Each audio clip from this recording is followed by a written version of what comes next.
The Republican-controlled state legislature is looking at giving every taxpayer in Arizona an income tax cut starting next year. Some are criticizing the plan because they say it doesn't do enough to help families recovering from the pandemic. Here's Dennis Welch. We're talking about a tax cut of about $1.5 billion, which is created by that flat tax rate of 2.5%, which is capped at 4.5%. But according to at least one study, less than 10% of those cuts will be going back to the bottom 80% of Arizona taxpayers.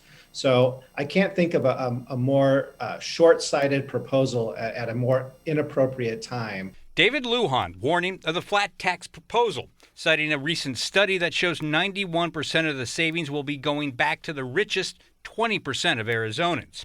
And with a record surplus of cash, Lujan said the state should be using that money to help families and not to help the wealthy. We should be taking this opportunity to invest in our public schools, to expand health coverage for low-income children, to make housing more affordable. The things that people are needing right now as they're struggling to come out of this pandemic. This is the opportunity to do it. Republican lawmaker Ben Toma is leading the fight for a flat tax that cuts more than $1.5 billion out of state coffers, saying it's about the future of economic development. If we're trying to make sure that we're well positioned for the future, that we're competitive, that we attract the companies coming from California and other states that are high tax and high cost of living.